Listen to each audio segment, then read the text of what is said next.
All right. So this is our first night at that you are a badass at making money.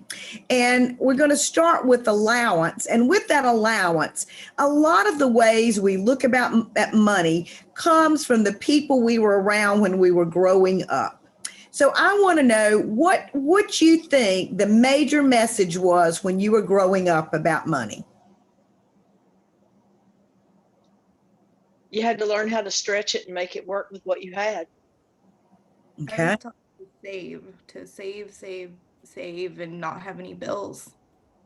That was a good lesson. My parents were on it. Awesome. Yeah, I was raised mostly by a single parent, so it was a completely different atmosphere. How about you, CC and MC? So I was going to say I actually was raised by a single parent for 3.5 years and then two parents. And being that my grandfather had a large influence, it was always save. My dad that came in was save. My mother, on the other hand, who was that single parent, was the stretcher. And I like to believe that I took the best of my grandfather because he owned multiple businesses and was able to save and have a great life. That is awesome. MC, how about you? I learned to earn everything. I never had an allowance as a kid ever. So even as like a 6-year-old, I was earning that dollar that I was given, which I think is good because so many kids around me are teenagers, young people are so entitled, and I earn it. But also I was taught to save. So from the age of 7, I was saving for college. So I have a lot of money that I just never touch. So frugality was kind of how we live, because I live off of like 60%, I guess. That's good.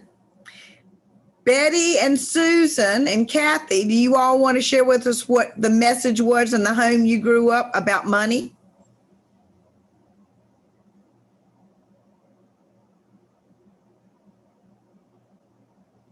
Susan, come even unmute yourself, dear. Can you hear me?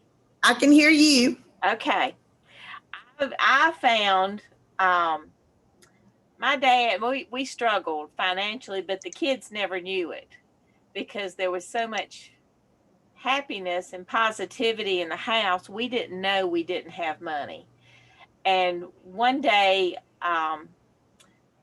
I just remember as a child, one day I walked in on a conversation where it was coming out that there just was no money. And later I found out that my parents were trying to avoid bankruptcy, which back in the 60s, that was a really major negative deal. And I just walked in and looked, and Daddy said, money is a tool. And if it doesn't work for you the way you need it, it's not worth much. And he said, don't worry about the money. We'll keep picking up tools as we go. So we moved out into the country to have a simple life, and we had a good life. And we never knew we didn't have money. What about you, Betty? What did you learn growing up about money?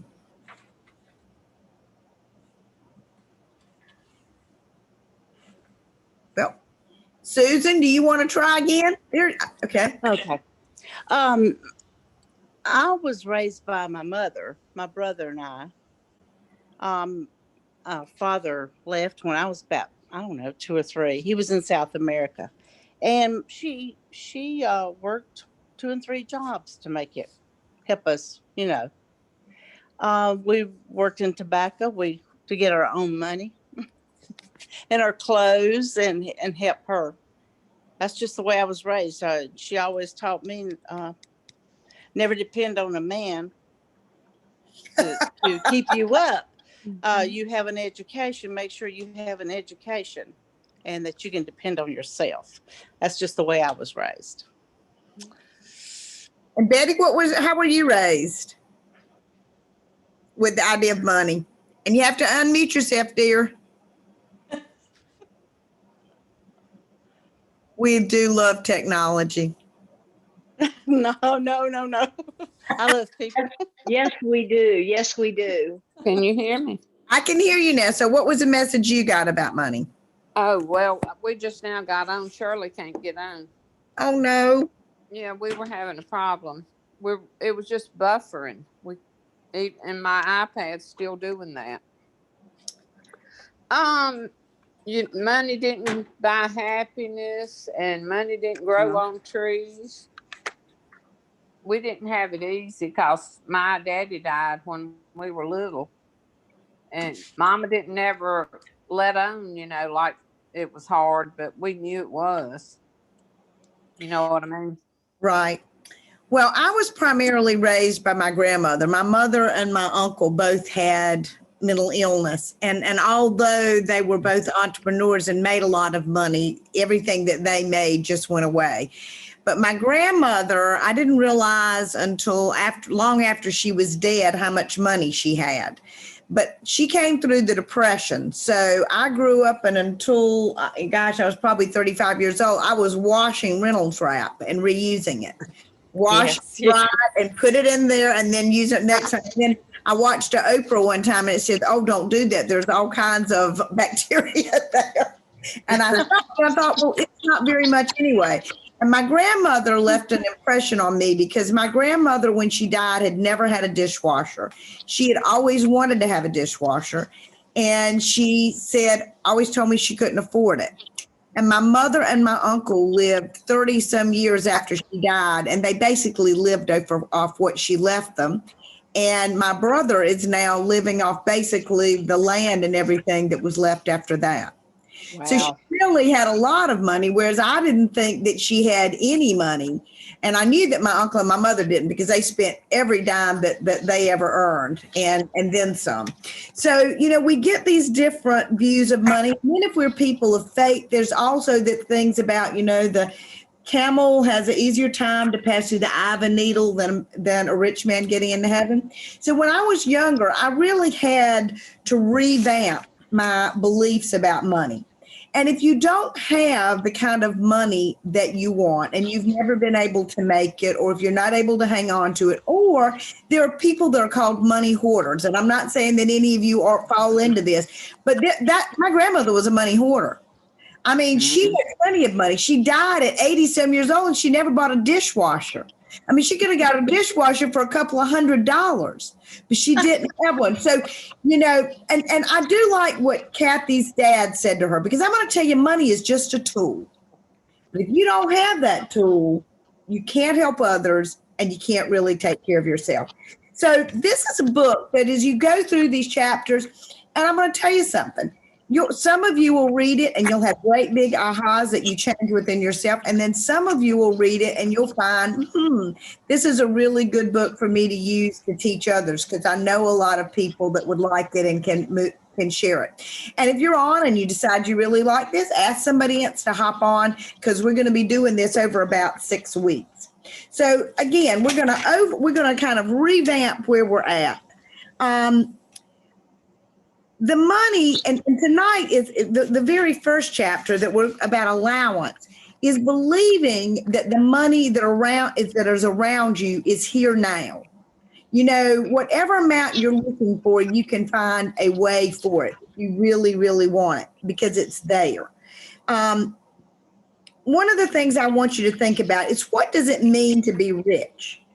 And there's a good book I'm going to also recommend to you tonight called The Science of Being Rich. And it's a very small book, but it's another book. And, rich can mean many different things.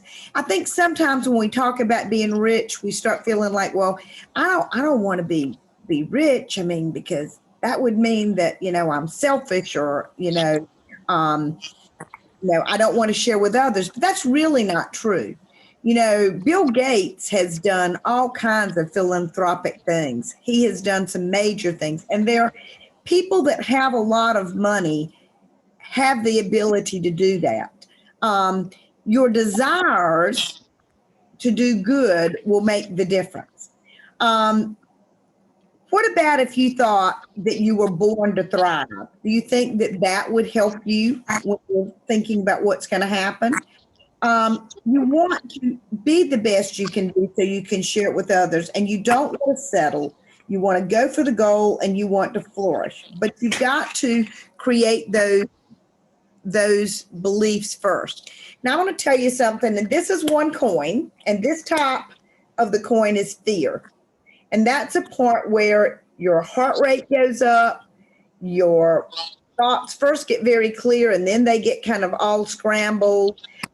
Your breathing gets more shallow. And then this other side is excitement. Now, fear and excitement are the same thing. I love roller coasters. And when I am thinking about getting on that roller coaster, I am so excited. And then when I get to the top and we're just about to go down, the fear kicks in, but then I ride it and I love it. So this is the same thing. Now, I've worked with a lot of people in my coaching that were afraid of money. And they would get a large amount of money, and all of a sudden they would flip out and they would spend it every bit for fear they were going to lose it. And then guess what? It would be gone. And I don't know if you know this or not, but most people who win millions in the lottery within 3 years will be in bankruptcy. Oh, And I keep trying to figure out how people could have $100 million and be bankrupt in 3 Yeah. years. I mean, I don't even know I'd have the capability to spend that much that fast. Me But, neither. you know, but that is what happens. So I want you, and you just think within yourself how you feel about this, because this is a no judgment zone. It's about figuring out where you're at and how you can be where you want to be. Getting rich is one of the best things that you can do for yourself, for your family, and for the world, because it takes money to do anything that you want. So I'm going to encourage you to focus on being rich.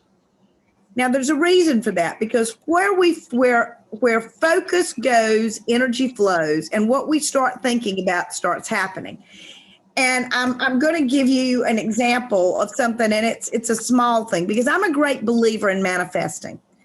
I believe that the Bible says, ask and it shall be given, seek and you shall find, knock and the door shall be opened unto you. So God really wants us to have everything we want. And when we start feeling like it is possible, then a funny thing happens. It starts showing up. So, and this is just something that's recent. It's been in the last week, because I'm working hard on getting this ready to teach and reading this and all. And it came up that about 2 years ago, I bought a week's vacation, and we were going to do it like last April. And then you all know that the world shut down. And I really kind of forgot about it. And I saw the certificate up there the other week, and I thought, wow, that was a lot of money I lost. And I was like, I wonder if there isn't a way to have that. And that would be so nice. Well, you know, the funny thing is the phone rang yesterday, and a guy called to talk with Jeff about getting one of these certificates. And he came to me and I said, no, we bought one. And I said, we haven't used it. I said, find out if we can't get it. And he said, well, he says we can't. I said, ask to speak to somebody above him. Long story short, we're going to take this week's vacation. The cool thing is now we're probably going to do it, and I'm going to work from there, because can't really go and do anything, but I can go to a really nice condo. I can cook all of my food in there because I'll have a great kitchen. I can work from there and get a change of scenery in this pandemic. But when I was looking at that, I wasn't thinking, oh, please, or I was just thinking, I'd really like to do that. And wouldn't that be neat? And it's so funny, because everything has energy. If you say repeatedly, no, no, no, you will feel a very low energy. If you say yes, yes, yes, you will feel it going up. So positive things have a high energy, and positive thoughts have a high energy, and abundance has a high energy. But if you stay in that low, broke is very low. Stretching money is low. When we talk about stretching money, then we feel like there's something on our back. We're stretching back up to try to hold it up.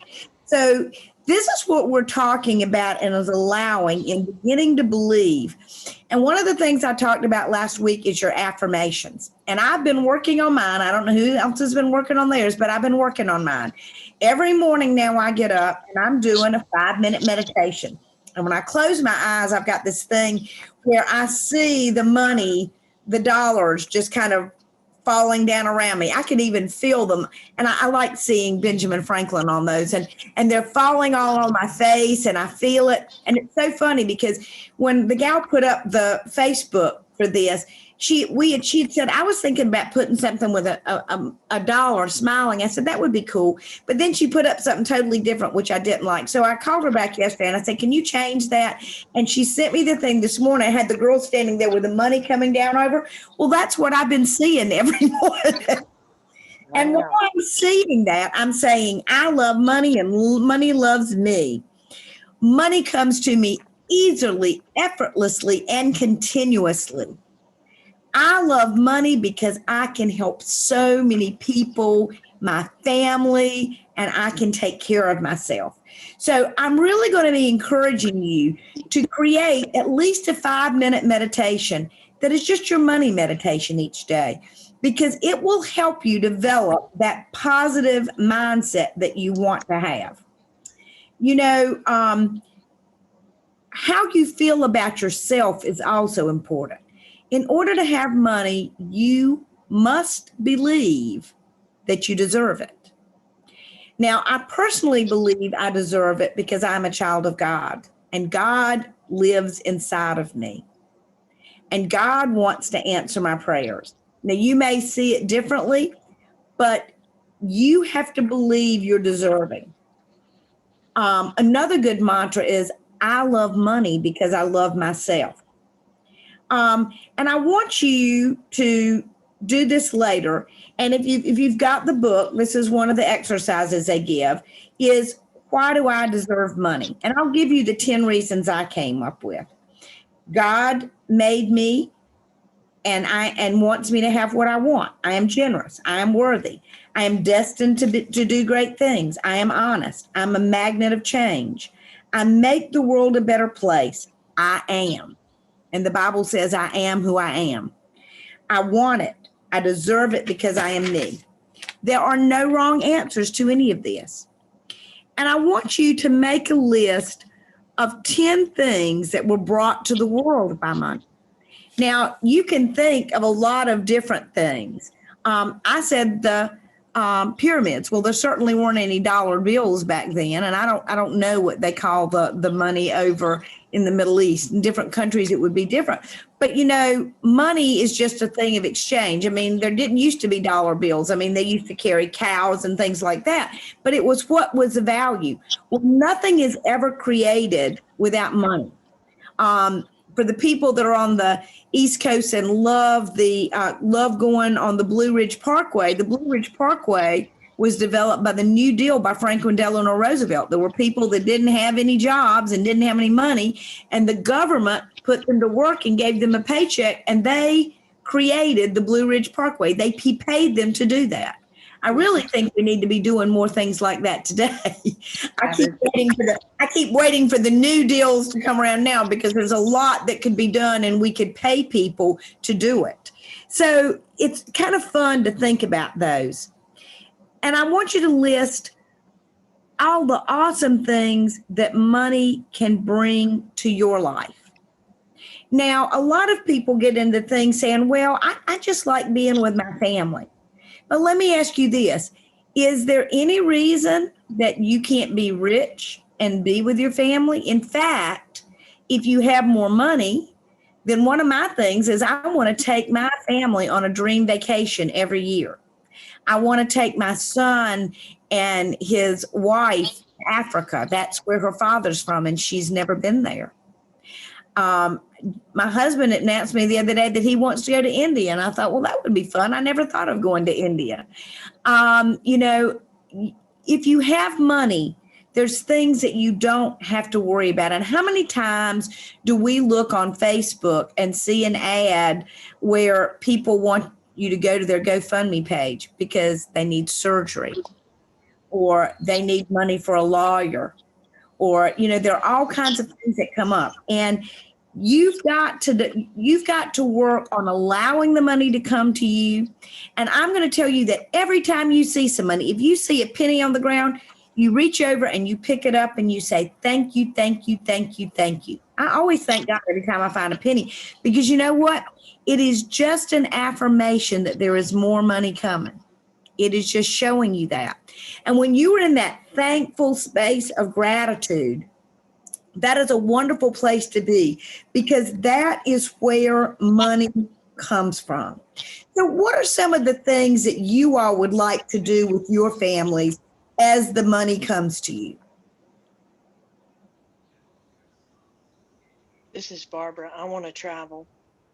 You got a place you want to travel? Well, I want to go see my son in Florida, but I'd like to be able to take my son and daughter-in-law and my other son on a vacation where we could all go together somewhere. So pick a place, because you know what? The more details you put in, the better it is to manifest it. We all want to go on a cruise, but we're just not really sure where. We have mixed feelings. We all want to go to Italy, though, so it might end up being Italy. Who knows? Well, I'm sitting here looking at my life cycle plan, which is always in place. And, you know, Jeff and I earned, with Meekin, we earned a, actually, you all don't know this, but they canceled our New York trip that we had earned, which I kind of knew it was going to be 3 nights, 4 days. Well, they've given us 4 extra nights in Hawaii in September. But where we were originally going to go before the virus came and everything changed, we were going to go on a 9-night cruise for Spain, Italy, and the French Riviera. And I was really excited about that. And so guess what? When it got canceled, I decided that that was a place I still wanted to go. So it is sitting, it's right there on that life cycle plan. But the things that you want, and life cycles are great because they are a pictorial representation of the life you want to be living. Mine is, let's see, I can show you. There you go. You can see it, I believe. It's attached to my full spectrum light. And so all day when I'm working and I'm looking into my computer, every time I look off to the side, it's right there. Because our brains can't really tell the difference between what's real and what we are thinking about. And we learned that way back in the 70s when psychologists put electrodes on athletes. And the athletes would run a marathon and they saw how their brains acted. And then they would sit in an office with those, close their eyes, and they would see themselves running the marathon. And guess what? Their brains reacted the very same way. So one of the things in allowing money to come is seeing it's already there. Never say, I can't afford that. Say, wonder if I want to buy that. That'll be very nice. Don't ever look at that you don't have the money. How would you get it? Because I'll tell you this is in Humans Being More, there's an exercise they give. And so I'm going to play this with you all right now. I'm going to put a beam across the Grand Canyon, and Cece's not too far from there. And it's like, you know, the balance beam you walk on. And it's going to be 50 feet across. If I gave you $5, will you walk across it? No. No, not right. How about 100? No, No. How about 1,000? no, you're going to go way up for me. 100,000? No. Okay, let's change it a little. You have a child, or if you don't have any children, the person you love most in the world is across there and they're screaming, help, help, I'm going to die. Please help me. You going across the beam? Yeah. Most likely. Right. If I can't dial 911 and get help on my There's no 911 here. So you see how all of a sudden the beliefs and everything's changed. And I believe that every single one of you would have get across the beam for that. But you've got to see it. You've got to believe it. You've got to be in that place. And I want you to be thinking about all the positive benefits of being rich and how you can contribute to the world. In another one of the Badass Bush books that Jean Sincera wrote, she wrote a book about 29 gifts. And when she wrote it, I thought it was interesting. And I will tell you that 29 Gifts is a free book on Audible. So if you have Audible, you can go on, you don't have to even buy that book, you can listen to it. And it is a story of a woman who has MS and all that she went through, and how one of her teachers she was working with gave her the challenge to give away 29 gifts in 29 days. And I am in day 10 of that.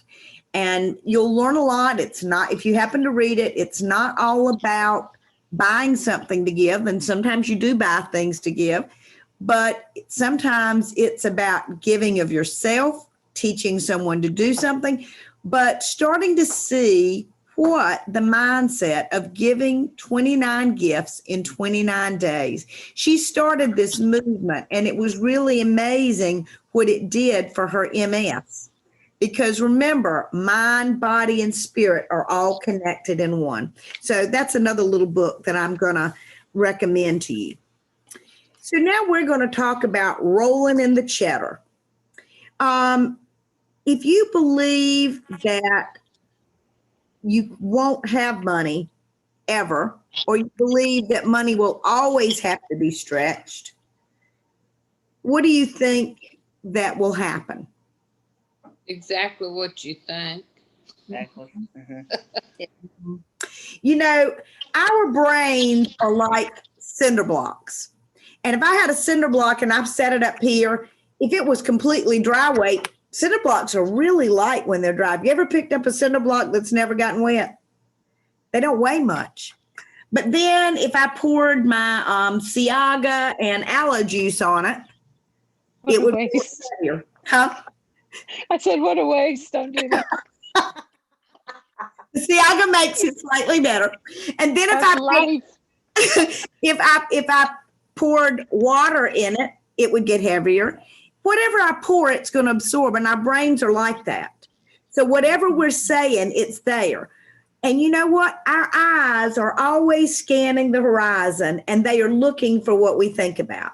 So when we think, I'll never have any money, if we think, I always have to stretch money, if you think, I always better get the shortest one because I'm about to be out of money, what do you think that you're going to be attracting into your life? Failure. Negatives. Yeah. And poverty, you know, Henry Ford said, whether a man can do it or not, whether he believes it, he's right. Now, neuroscientists are finding, and I just found this so cool because you all know that I am a neuropsychotherapist, but neuroscientists figured out phantom limb pain occurs. Say if I were to have my right arm amputated, people continue to have pain in that arm. And Cece and I've talked about this. She has experienced some of this. So what they did was they took people that had a limb amputated and they put them in this certain kind of mirror.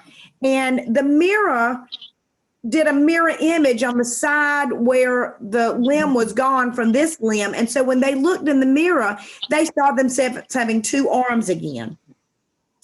And so they had them use that mirror to look at that and see that arm and move it around where, you know, it felt like it was cramped or whatever. And as they did these things, the pain went away. Now, that limb was gone. The pain was real, but the limb was gone. But by looking in it and it shifting to their belief that it was still there, they were able to get rid of the pain. I mean, I just find that so fascinating. But does that tell you how powerful your beliefs are? They are so powerful. So whatever your belief is, I want you, and if you believe you can make money, think about, I can make so much more money than I ever dreamed I could. I mean, because, you know, there are people that make money that, you know, it just seems amazing. There are people that win money that seems to be amazing. I guess it's that my family landed at Plymouth Rock, and I said, that's why I'm self-employed, because they landed the Native Americans weren't hiring, so they went up to New Hampshire and they started a dairy farm, which we dairy farmed until probably about 97 is when the farm was finally. Well, the farm's still there. It converted because it was really hard to make money in dairy farming. So now they have a ice cream place where people go into the old barn and they sell ice cream and crafts. And in the fall, they have a maze. So, I've always liked the idea that I'm working. I like to know that I'm doing something. I used to tell people that if I won the lottery, that I would continue to do every day what I'm doing, because I liked it so much. And you know what? Now I might work slightly shorter hours, but I love what I do. So we're going to work on the mastering the mindsets and thoughts and beliefs that are required to have money. Now, you have a conscious mind and you have a subconscious mind. Which mind do you think is more in control? Subconscious. You got it. And I'll hear people sometimes, because I listen a lot, and I'll say, is that something you want to do? And they'll go, yes. No. You're saying it in the conscious, but the unconscious, I have my little friend here, and the clients that I coach with hate for me to pick him up, because they know when I pick him up, they just said that they're going to try something. And I said, no, there is no try. You either do the thing or you don't do the thing. So, it's really that you're going to do it. Yoda is so brilliant. You can do anything, but you've got to harness that subconscious mind, because that's where it's all going on. And the subconscious mind, the way we reprogram it, you remember me talking about the affirmations and spending that time in meditation? That's when you change everything about it. And I will tell you that I've never on a consistent basis done a money meditation before. And I've made quite a bit of money in my life, but I've never done this. But I'm going to tell you that when I get up from that 5 minutes, I feel so happy. I'm always happy when I meditate, but it's a different kind of energy. So I highly recommend it. And I know that because I feel so good when I do that, what it means is that there's still some of those old messages about money down there. Now, your subconscious mind, I'm going to call it your little prince. And your subconscious mind, if you only listen to your subconscious mind, you will never jump out of an airplane. It just won't happen, because your subconscious is always trying to keep you safe. It is just, and it's worried about things, and it wants things to be safe.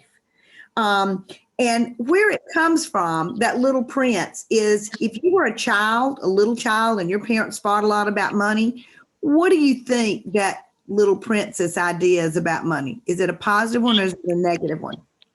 Negative. And if they said money doesn't grow on trees, Yeah. If they said, the thing about the rich man. So the little prince, if you start getting money, the little prince is going to go, no. If you get money, people won't like you. If you get money, you'll be evil. If you get money, you won't go to heaven. Well, who would want to have money if they weren't going to go to heaven because they had it? So you've got to reprogram the little prince. And the way that you do that is working those affirmations. Scarcity is a real piece that lives there in that little prince. But again, the little prince is important because he's trying to keep you to survive. And, sometimes people do things that, if you jump out of an airplane with a parachute, then that's a really smart thing to do. But if you jump out without a parachute, that wouldn't be so good. So the little prince, he does have your best interest at heart. Now, even deeper than your subconscious is the unconscious. And that's a real place that you want to really, and as your subconscious gets on board about this thing with money, then the next thing will happen will be the unconscious. But again, you have to work at it.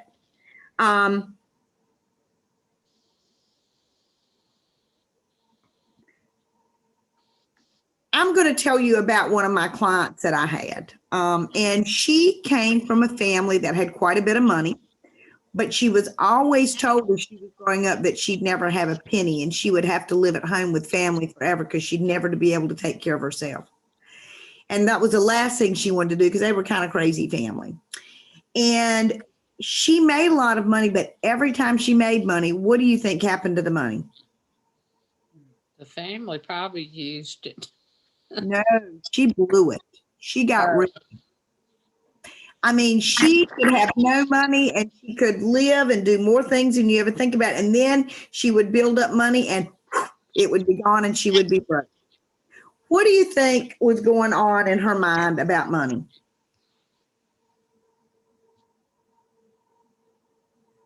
That negative thing. Mm-hmm. It was that, you know, she had broken out of the bounds. She was never supposed to have money. Yeah. And she was afraid she would be like that awful family she grew up with that used money. And so she didn't want to be like this. So whenever she got it, and then she was poor again, and then she was unhappy because she was poor. And so, you know, it can be really, really hard. So I think it's important that you also get comfortable with risk, that you see risk as being okay. Now, there are good risk and there are bad risk. Going out and spending $100 a week on lottery tickets is taking a risk, and there is a possibility you'll get money, but it's not a good risk. If you want to buy a lottery ticket, I'll tell you what, a statistics professor, and I heard this many years ago when we didn't even have the lottery in North Carolina. And at that time, it was like the lottery was 10 million. I think it was $1 billion some weeks back. And he said, well, I would advise you buy one lottery ticket because it's only $1 and $1 is only $1 and somebody's going to win it. He said, but never buy more than one ticket. He said, because it is impossible to change the statistical probability of winning the lottery ticket, even if you bought, you know, 1,000 tickets, because so many are going to be sold. He said, but if you spent that $1, somebody's going to win it. So what? Mm-hmm. So, but say you can take a course that you're going to pay $5,000 for. And at the end of that time, you're going to be able to get a job that will allow you to earn, say, $100 an hour for the service that you've got. Mm-hmm. It is a risk. There's no doubt about it. But is that a good risk or is that a bad risk? Good one. That's good. That is an investment. So I will tell you that until you get out of your comfort zone, you're never going to grow. And unless you get out of your comfort zone, you're probably never going to have money. I mean, that's just really how it is. It's calculated risk. It's not risky behavior. And the quest for security really holds people down. That's really what keeps a lot of people stuck in jobs that they hate and jobs that don't pay them very well, because they feel like in that job they have security. Mm-hmm. And one of the things that a lot of people found out in the pandemic is you are only worth what you are worth to that company as long as you're there. And I know lots of people, and a number of us on the call know one person that they were making great money, the company they were working for, but guess what? They got laid off, it's last April or May, because the company said COVID hardship. There's a very large company that a friend of mine works with, and he's gotten 2 or 3 raises, but you know what they did when this hit? They started laying off all kinds of people that were in the high management positions. Mm-hmm. COVID crisis. They had a great excuse. So if those people stayed there rather than leaving and working to build up a business or something they liked for security, did they have security or did they just cut off their dream?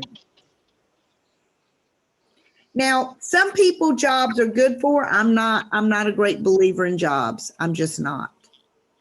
I think that they can be a good means to an end, but I will tell you that people who have jobs typically don't ever create great wealth. because the person that is hiring you is keeping your salary, even if it's a big one, they're keeping it capped so that they're the ones who's taking in most of the money.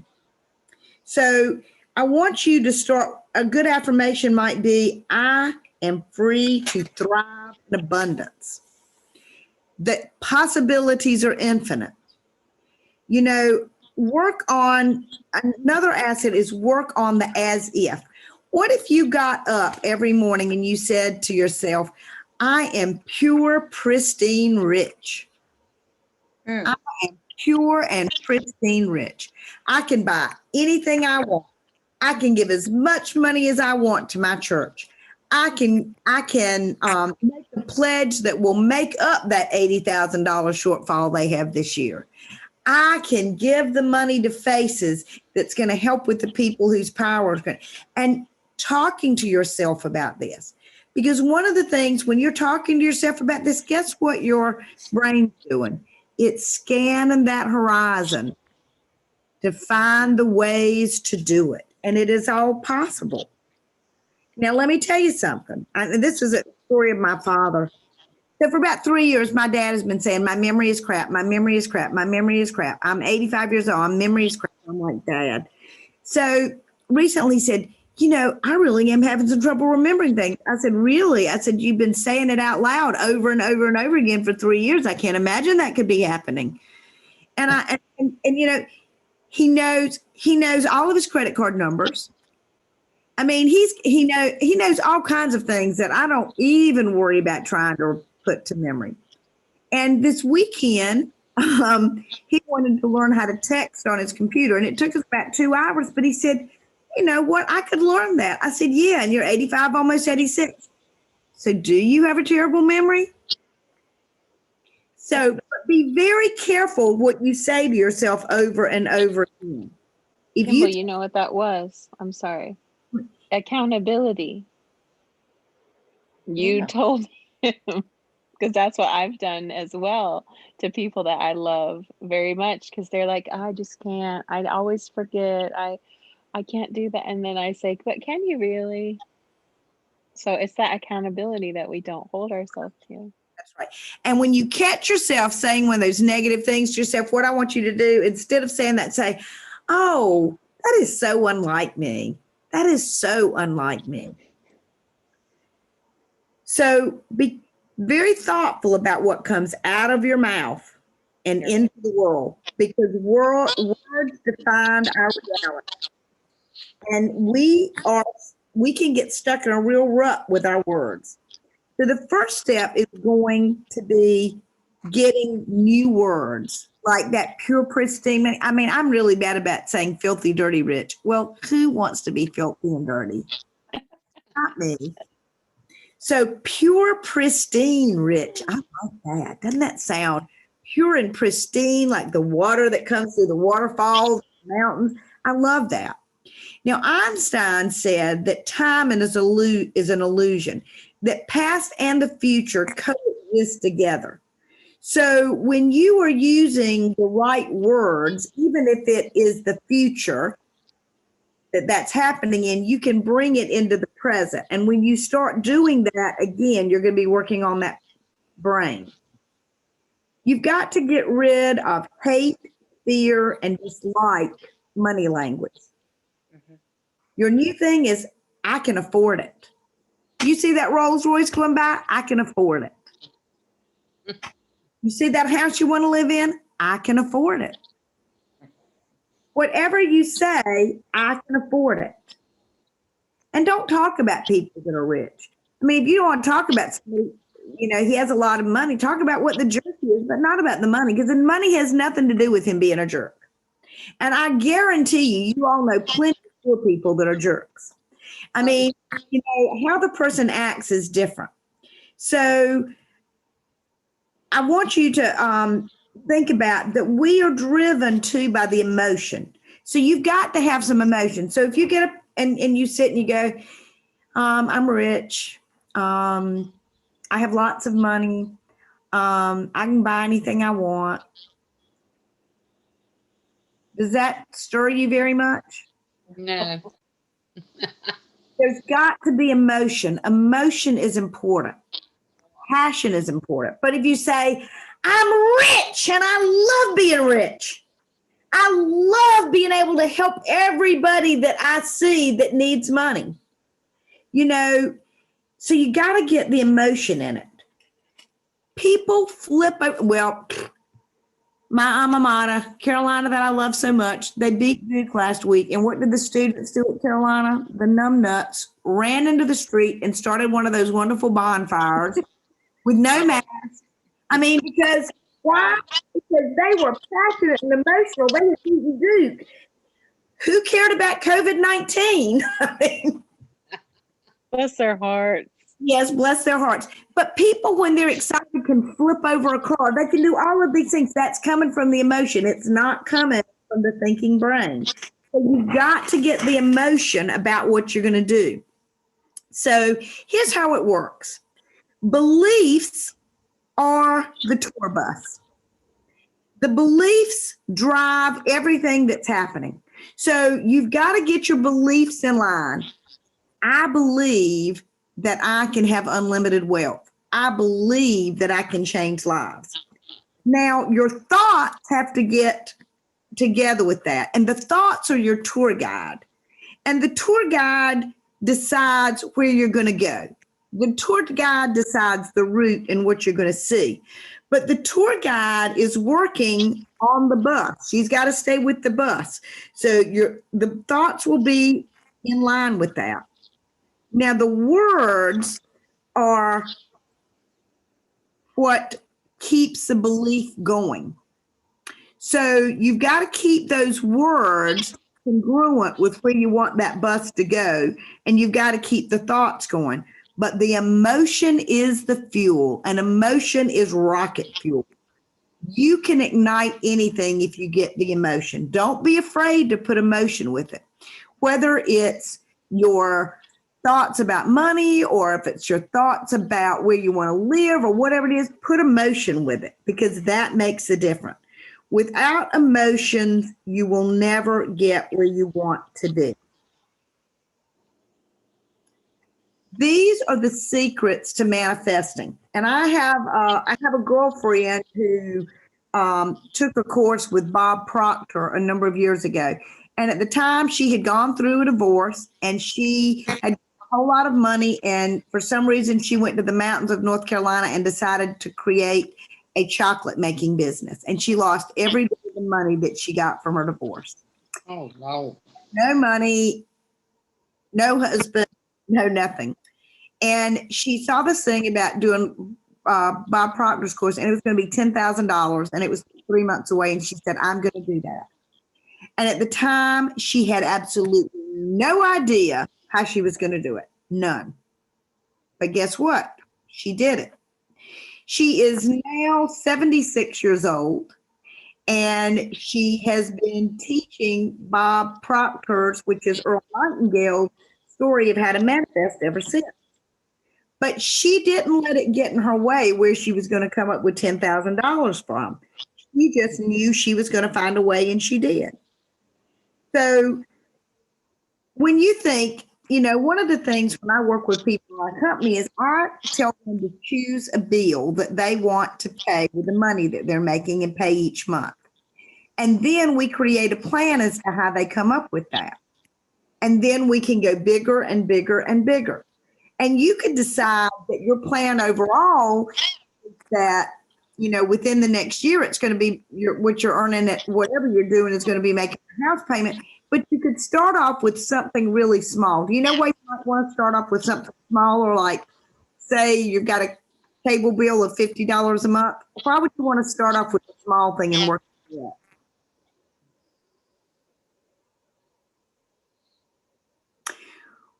What happens when a baby takes their first step?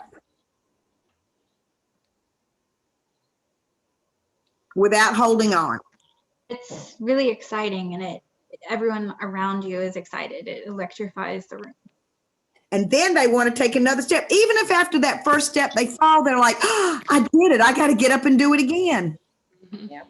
And they take another step, and they may do a lot more following, but they keep up and going for it. So have a great big hairy audacious goal, and then have some smaller goals that you see yourself that you're regularly achieving, and that will help you in your manifestation. You know, that saying of I love money, it comes to me easily and constantly. In Nikan, Jeff and I have reached a level of Kaizen 3 times. And they've had Kaizen, I think, at this point for about 6 years. One of my friends, he's the only person who's ever done it, has done it 6 times. And he is a ex-tennis player. And I mean, he is one of the best manifestors I've ever seen, because he might come 2 months away from this and he's way off from getting, and he starts praying and believing and seeing. And he always says, he said, this is how I got to be he was 125 in the whole world of tennis for a few years. Wow. And he said, I did it the same way, but it came from him visualizing it, thinking it, talking about it, and getting that emotion going. So that's what you're going to want to be doing. This is about allowing the money to come in and then rolling in together. Your thoughts are going to be maybe the most intriguing part of working with this, because you don't know, your thoughts are on autopilot right now. And I'm going to encourage you that you've got to start sort of doing the thought police. And when you notice the negative ones about this, you've got to make a shift. Awareness is really the first step of change. You know, I've worked with a lot of people that had addictions. And the very first step that AA says is that you've got to admit you've got a problem. So you've got to be aware that you're not with money where you want to be right now. And you are going to become aware. You will start being aware of whatever the limited thoughts and beliefs are. And then you just find the positive one to put there. Think about what makes you happy about money. And, you know, what are the things, a couple of you, what do you like? What do you like doing the most, MC? What are things that are just fun to you? I really like to adventure. So this year, I want to go in a hot air balloon and on a helicopter, but both of those are really expensive for just like an average day. So I usually go hiking, which is a lot of fun, but that's something I can afford on a weekly basis. Can I tell her what she should have said? Don't say but, they're both expensive. Say, I'm working to save so I can do that next year. And I'm worth it. You can do that, girl. And So from listening to last week, I completely changed my mindset, because my goal was to make $12,000, which is exactly how much I needed to buy a used RAV4 from my grandmother. mm-hmm. And I was just trying to live the same, get by, blah, blah, blah. And last week I was like, do you know how many cool things I could do with $30,000? Yes. Which is more than double. Yes. So, you know, I can sponsor more children's education, which is like one of the biggest things in my life. I want to do that. And then, you know, I would go to Puerto Rico and I would, you know, do more things. So Absolutely. What are some of the things that some of the others of you love to do? Walk the beach and pick up seashells. Mm. I know that sounds menial, but to me, that's like therapy. And how will money help you with that? Because I won't have to worry about working and I can go walk the beach and pick up seashells. Well, and you got to have money to get to the beach, and you got to have a place to stay. I mean, each one of the, Martha, if you got something, Martha, you're a saver. So I'm curious, what do you like to do? Oh, unmute yourself, Martha. Okay, I'm unmuted. Man, I grew up with very like encouraging parents. So there really isn't much I don't do, to be honest. I'm constantly traveling. I'm all over the place. It's funny. I was so sad for your New York trip because mine got canceled too. So I'm very, very upset. I was so excited to go to New York, and unfortunately I had to not go there. So hopefully soon here. At least I'm happy because I got credits to go. It sounds like you were trying to go for a timeshare. No. I earned, well, there was a vacation package a couple of, but that wasn't my New York trip. My New York trip was all paid for by my company, Nikin. And it's gotten turned in. But what I've got is I've got a credit at a resort that I paid to go to, and then I didn't get to go. And now we got it. And actually, we're just going to choose the time and go now, which is absolutely, yeah, I don't do time tours. They're not, that doesn't work for me. They work great for some people, but not for me. Yeah. So I'm always traveling. I'm always trying to do things. I mean, this last year I bought a kayak, and I'm just always trying to like just get out and do different things, try different things. I was really excited to learn about this book study. This was really, really neat. And then I know you guys were talking about affirmations. I actually just got done reading an affirmation book.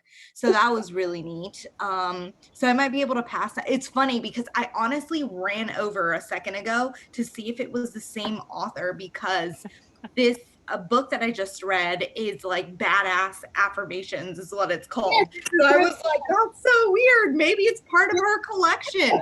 It's not. It's a different author. But she's got a book. Jean Scenario has written a book of some affirmations. So it's interesting.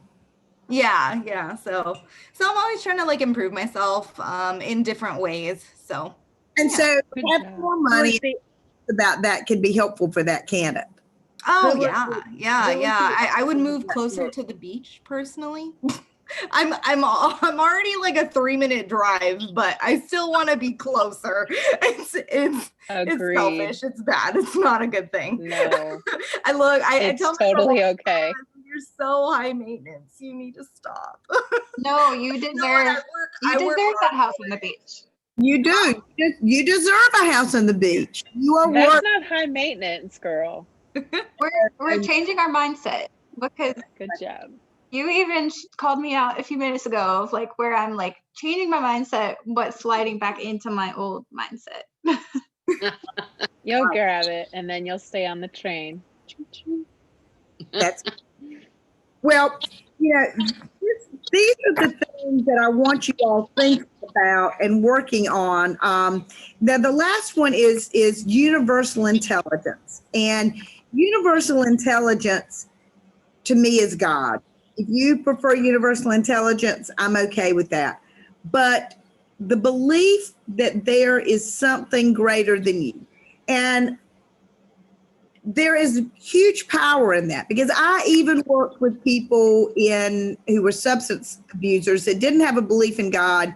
And when we said, well, they've got to believe in something, and they can be the doorknob. If they believe that the doorknob is bigger and better than them, it will work. And I was thinking, there's just no way that this works.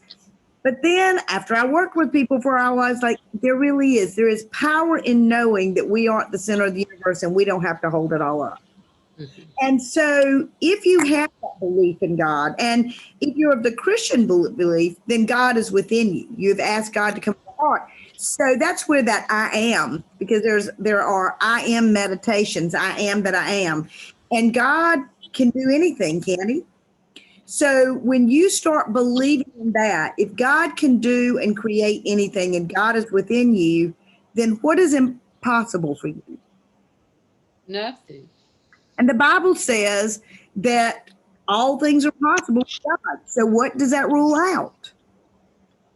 So you're going to have to start walking in faith. And when you walk in faith, it means that you can step into the darkness.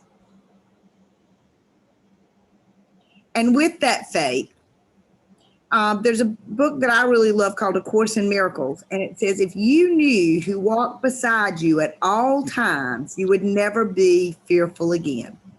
And again, if God is with you, then you're never walking alone. So you don't have to be afraid. So work and experience the strength of these thoughts. Work in running those through. The more times you think these thoughts in a 24-hour period, the faster your vibration will be and the quicker you will manifest things.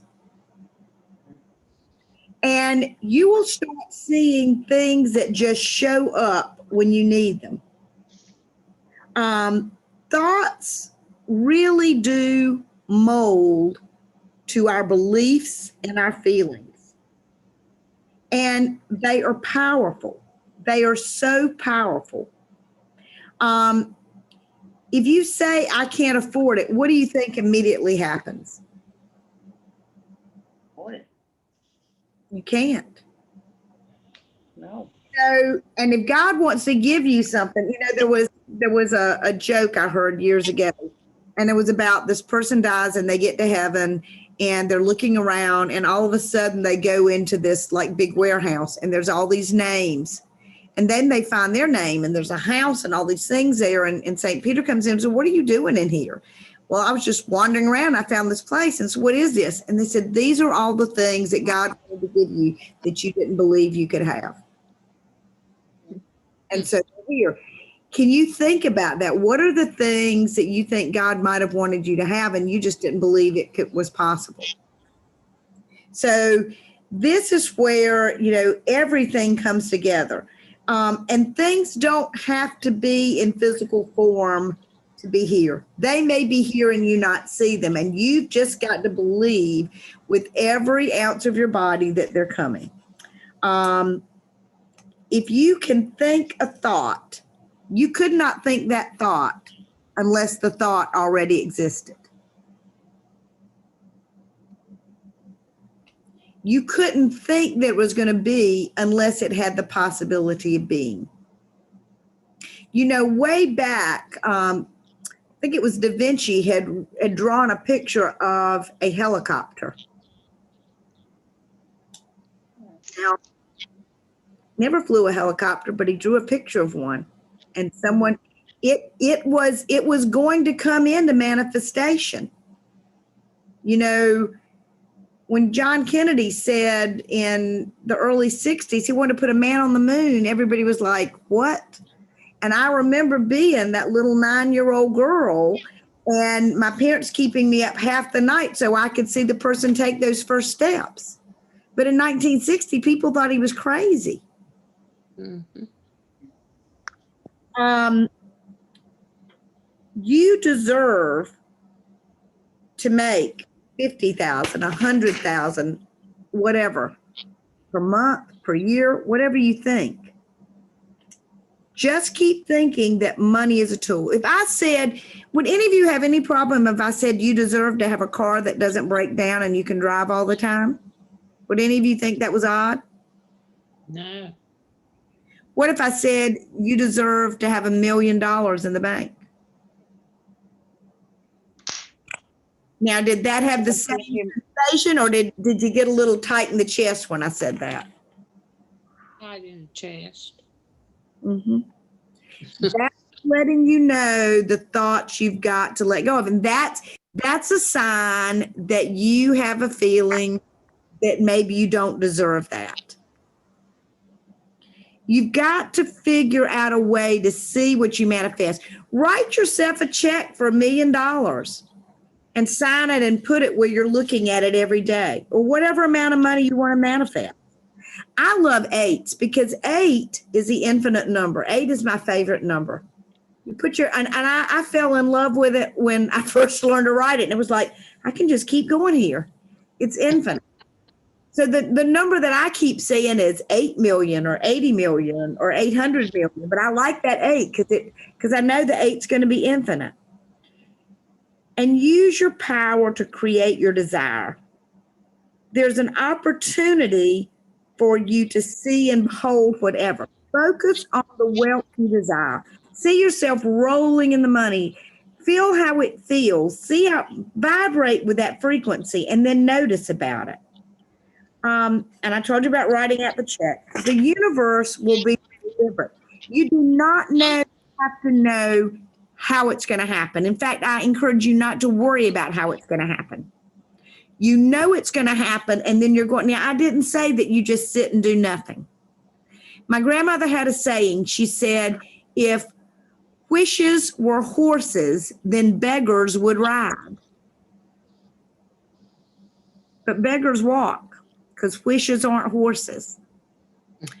You've got to be walking and moving in that positive direction. And it's not, I know I should, or I'll try. It's, I'm going to do it. And every day you're working on that. And what starts happening are these little synchronicities. Now, that was a great synchronicity story I told you earlier. I got to thinking about that week that I had bought at the resort for this just a one-time week. And I was like, I'd really like to take that. I'd really like that to happen.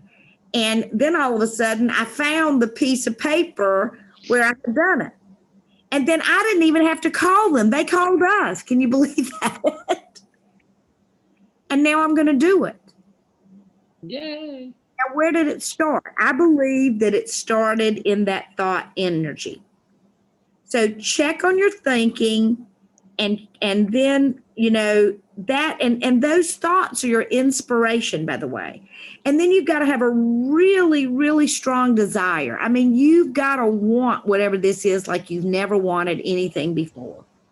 You've just got to know that you deserve it and you want it. And, you know, it's kind of like, think about if you're a chocolate person, there's a piece of fresh, homemade fudge, buttery, probably still warm, and it's sitting there on a white plate right in front of you.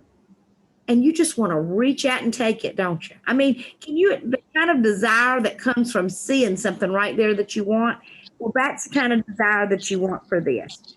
And don't worry about coincidences, because a lot of them are going to happen, and you're going to learn to call those synchronicities. And that's when what you need at the exact right time shows up. So I want you to spend time closing your eyes and thinking about this and working on it. This is going to be the foundation for all the other chapters that we're going to go through in this book. And she is absolutely amazing. The book is amazing. So I want to hear some of your thoughts about what we've talked about tonight. Here's my thought. Can you read it? They told me I couldn't, and that's why I did. Oh, let me show you one. This is sitting over that I look at all the time too, every day. This is on my other light. Yeah. Mine on the fridge says, do everything you do with purpose. Mine Yes. sits on my desk. My other thing is a success thing. I should type it up and send it to y'all. A lady, I went to the seminar many, many, many years ago, a sales seminar, and this lady had this thing about success, and she signed a copy of it for me, and I've lived by that, and it's driven me all these years. And there's always been a copy. I have the original is framed, but I have a copy of it sitting on my desk, taped up so I see it every day. And Cool. it's all about success. I'll have to type it up and send it to y'all. Excellent. Maybe I'll read it to you sometime. It's I would love- meaningful. Yeah. Very meaningful. So what else does this bring up tonight as we talk about these things? We got to get off our butts and get making some money. Right. But remember, That's what I got out of it. making money is easy. Mhm. Making money is easy. Money comes easily and effortlessly and constantly. Mhm. I think the affirmations and manifesting and what you were saying, how your mind reacts to the tones of words, of broke versus rich. How just, I don't know, it reminds me of being in a choir, just that somehow the energy is just different.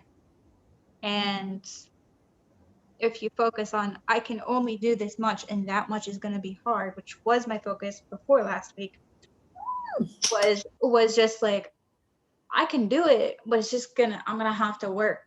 I'm gonna have to grind every single day of the year, when I really would like to relax 2 days out of the week or 3 days out of the week and just put out good energy and just be willing for the tide, God's tide of customers and whatever to come in when it wants to come in. Like I was trying to force it, and I'm going to be positive and it's going to happen in the year. I just don't know if it's going to happen in March or if it's going to happen in December, but either way, I'm going to be happy. Absolutely. Yes. Absolutely. There's a balance. There's a balance. There is a balance. And, you know, some things manifest quicker than others. It doesn't have to take a long time, and sometimes it takes a little while. But remember that life is a journey. You know, it's really not about the obtaining the actual goal. It's a lot about the journey of your getting it and enjoying every day. And I will tell you that when you are happy, you will manifest so much faster. Mhm. Joy and gratitude. Thank you, thank you, thank you. Yeah. In fact, infinite love and gratitude. A friend of mine who is a healer in California, infinite love and gratitude, infinite love and gratitude, infinite love and gratitude. I'll call her up. Well, I'll be talking about something stressing me out. She says, go to the bathroom and start doing infinite love and gratitude, infinite love and gratitude, infinite love and gratitude. So I'm making that 8. I can make it different ways. And you will change your vibration. And love and gratitude have the highest vibration of all words. And that's why she's always infinite love and gratitude, infinite love and gratitude. I was going to say, Kimball, the thing, I thought of too many things because we'd be here too long, but you're bored. Looking at what you want very well could be a good tool for everyone who thinks that they cannot or that's hard. And I know for me, I started making like a life board for myself once I started having all my medical problems, because I was not going to be, oh my God, oh, this is hard, oh, whatever. I knew I had to find every way to be as strong as I was or stronger, even though I might not be physically as strong as I was. And so that mentality made me better for my kids, which was one of my biggest goals, was to make sure that I still stayed where I needed to be a mom, to not let them down, to not fail them. And then I think another thing for me is that the word love to me, because I was raised Christian, that love is God and God is love. So everything that comes out of this smile or this mouth has to be in sync with that.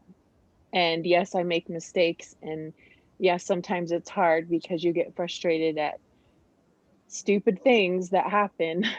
But as long as I remember where I come from and where I'm going, that stays balanced for me. So that's where that word comes from, MC. And I did make my life board this year, and we always like to take the girls to, and Dexter now, son-in-law, to a trip. And since we moved to Arizona, it's been to California, except for last year. So obviously staying on track is key, but those are some of the things that I thought of. That's great. Anybody got anything else they'd like to share?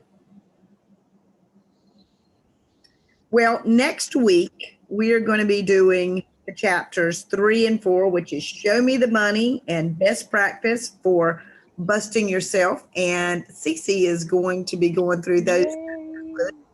So if you get a chance, I hope you will read them and come back. And if you know somebody else that's interested in the same stuff, this is recorded, so I'll have it where I can send it out. And I'd love for you to join us. You know, this is just a lot of fun. And when you come together with different people and we all have the same high energy, then we can all help each other reach the places we want to be. Oh, and one thing I wanted to mention too, I know Kathy had mentioned there is, if anybody, there's a Humans Being More, which is a personal development course. That's a 4-hour course. It's all online. And I know that Kathy's grandson is taking it this coming Saturday, and Jeff and I are going to be doing it too. And Jeff Isom is the teacher for that, and it's like $19.99 for that. So if you know anybody that's interested on MC, I know that you've been to it. It's a lot of fun, and this particular one that he is teaching is called From More Chaos to More Clarity, because he did one last year that was Chaos to Clarity. So I'm really looking forward to it, because I got a little bit of chaos going on right now. So I'm ready to clear that up. So if anybody wants any information about it, let me know about that. So, well, we will meet back here next week at 9 o'clock. I hope to see all of you there then, and have a great week. Have a good Bye-bye. night. Good night. Good one, everybody. Hi, thank you. You're welcome.